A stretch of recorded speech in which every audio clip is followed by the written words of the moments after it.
A few moments later. ও বৌদি, তুমি তোমার মেয়ের বিয়ে দিলে, জামাই কেমন হয়েছে গো? ঠিক বলেছো, বলো তো বৌদি।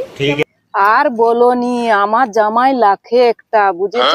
সকালে ঘুম থেকে উঠে বেডটি করে আবার তার জামা কাপড় আরে কখনো কখনো শপিং করাতে নিয়ে যায়, আবার রেস্টুরেন্টে।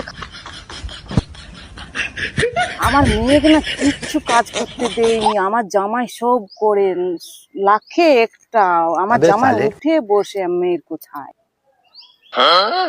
দুদিন ছাড়া ছাড়া বিরিয়ানি অর্ডার করে খায়, আবার দুদিন ছাড়া ছাড়া। আচ্ছা দাঁড়াও, তুমি তো কদিন আগে ছেলেরও বিয়ে দিয়েছো, বউ হয়েছে, বলো তো।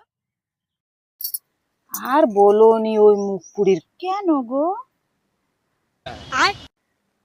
আর বলোনি, আমার ছেলেকে দিয়ে সব কাজ করায়, সকালে উঠে আবার বেডটি করে, জামা কাপড় ধুই, আবার শপিং করাতে নিয়ে যায়। এই মুখপুরিটা দুদিন ছাড়া ছাড়া বিরিয়ানি অর্ডার করে খায়, আবার দুদিন ছাড়া ছাড়া সিনেমা দেখতে যায়। আমার ছেলের জীবনটা শেষ করে দিল।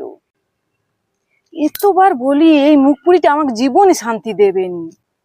अभी मैं गाली नहीं दे सकता। জামাই ভালো হলে সব ভালো। ঢং, ছেলে যখন বউয়ের কথা শুনছে তখন বলে বউ খারাপ। যা।